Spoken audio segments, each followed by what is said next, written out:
Good morning, class. Today I'm going to talk about the art of pitching and different pitches to throw.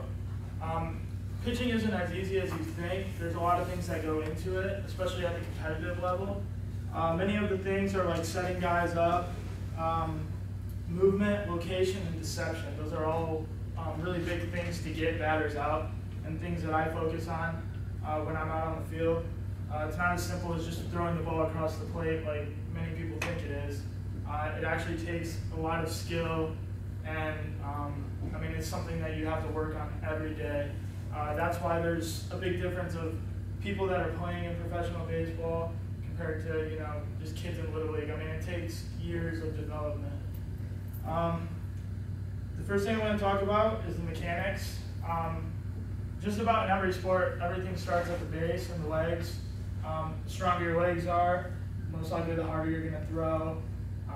So for instance, in baseball, when we get on the mound, it's just normal. I mean, you just stand there, you get the ball in your hand.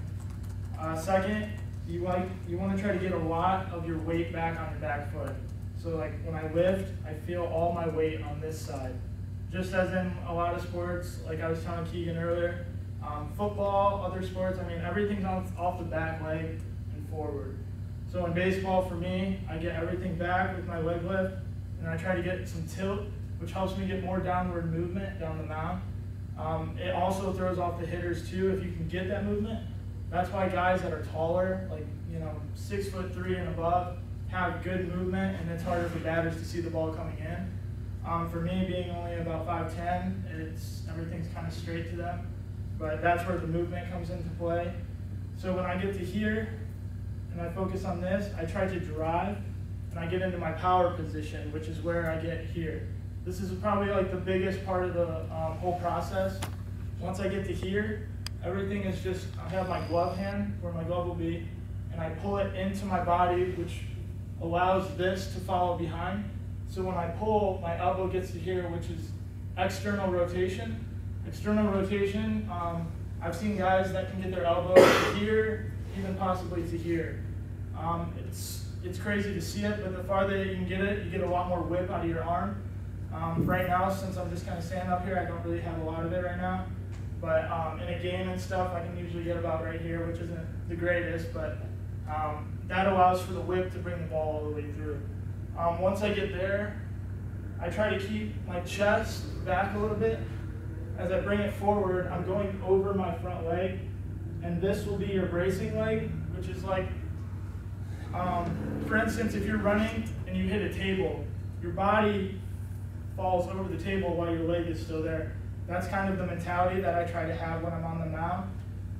By doing that, it helps bring my upper half over top of my lower half, allowing me to throw a little harder than normal.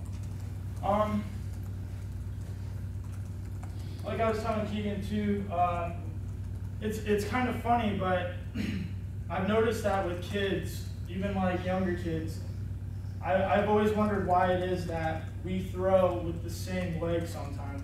For instance, I've seen kids that go like this, and it's not normal, but it's always a question that I ask myself, why do they do that? I don't know if it's a natural thing to them or what, but it goes back into the pitching mechanics of it's not as easy as it seems. Not everyone can do it.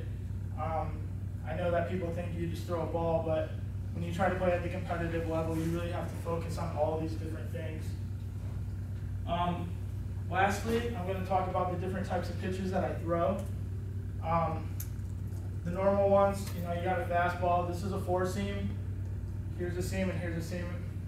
This will be the one that I throw most likely. Most of the time, it's just your normal fastball. The other one I throw is a two-seam across the two seams.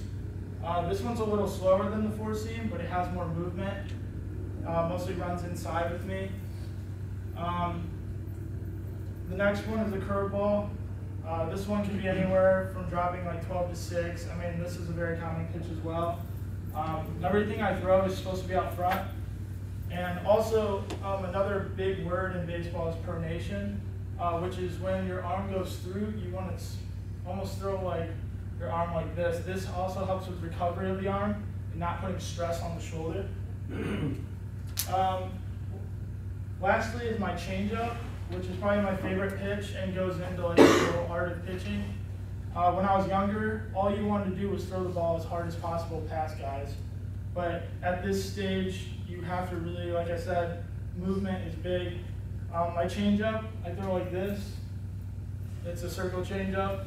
What I do with this is when I throw it, I really try to pronate like I was talking about, which gives it movement to drop and movement to go to the side. This is probably my favorite pitch by far. It's very hard to hit and very deceptive. If you can pull it off right, most hitters will think it's a fastball coming in. But then, like I said, it just kind of almost stops and drops off the table. Like I was saying, people think it's really easy, but not everyone can throw 90 miles an hour or even 100 miles an hour like many professionals do today. So today I was just giving you just some tips on how to throw and how maybe this will affect you guys if you ever want to play wiffle ball or any other type of sport that involves throwing. Thank you.